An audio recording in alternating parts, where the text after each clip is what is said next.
ಅಳಗಂಚಿಯ ಗುರುರಾಜ್ ಗಿಡ್ಡನಟ್ಟಿಯವರು ದೇವನೂರು ಮಾದೇವ ಅವರ ಮನೆ ಹತ್ರ ಕರ್ಕೊಂಡ್ಬಂದು ಸಾಕಷ್ಟು ಸಮಯ ಇಲ್ಲಿ ಮಾತಾಡಿದ್ವಿ.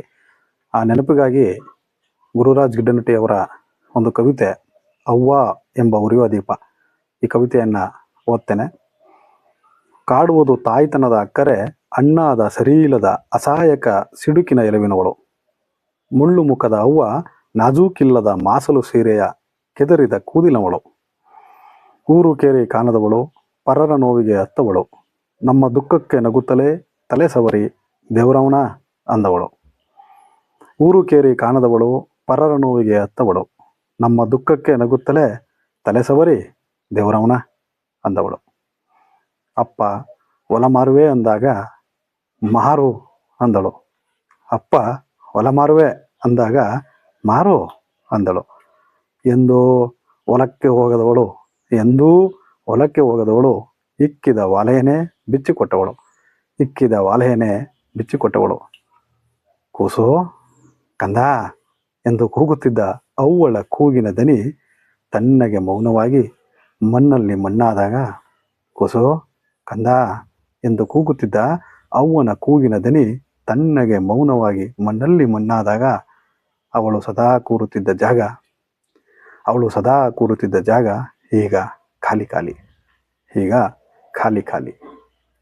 ಬದುಕು ಭಾರವಾಗಿ ಕತ್ತಲಲ್ಲಿ ಮುಸುಮುಸು ಹತ್ತವಳಿಗೆ, ಬದುಕು ಭಾರವಾಗಿ ಕತ್ತಲಲ್ಲಿ ಮುಸುಮುಸು ಹತ್ತವಳಿಗೆ, ಹೊತ್ತು ಮಲಗಿರುವ ಯಮಭಾರ ಮಣ್ಣು ಈಗ ಬಲು ಹಗುರ, ಹೊತ್ತು ಮಲಗಿರುವ ಯಮಭಾರ ಮಣ್ಣು ಈಗ ಬಲು ಹಗುರ. ಅವ್ವ ಎಂಬ ಉರಿಯುವ ದೀಪ, ಎಂದೂ ಬಾರದ ಅವ್ವ ಇನ್ನು ಆಕಾಶದಲ್ಲೊಂದು ನಕ್ಷತ್ರ, ಎಂದೂ ಬಾರದ ಅವ್ವ ಇನ್ನು ಆಕಾಶದಲ್ಲೊಂದು ನಕ್ಷತ್ರ. ಮನೆಯ ತಲಬಾಗಿಲ ಪ್ಯಾಯಿ, ಮನೆಯ ತಲಬಾಗಿಲ ಪ್ಯಾಯಿ, ಒಂಟಿ ಕಾಗೆಯ ಕೂಗು.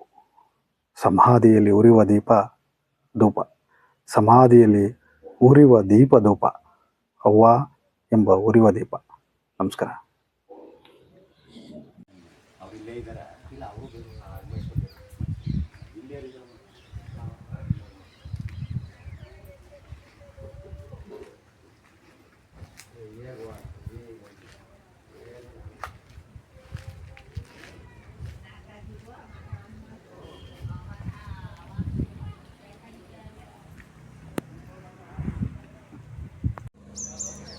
ಯಾರ ಸರ್ ಇದು?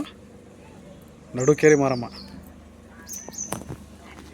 ಅದರಲ್ಲೂ ಬತ್ತಲ್ಲ ಅಲ್ವಾ? ಯಾವ್ದ್ರಲ್ಲಿ ಹೇಳಿ?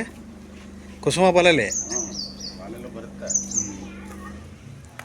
ಕುರಿಯಿಂದ ಇದ್ದ ಇಲ್ಲಿ ಪ್ರಸಪ ಮರಗುಡಿಲಿ ಅಮಾಸಲೆ ಮನೆ ಥರ ಚೆನ್ನಾಗಿ ಮನೆ ಕಳಕ್ಕೆ ಚೆನ್ನಾಗ್ಯದ ಅದಕ್ಕೆ.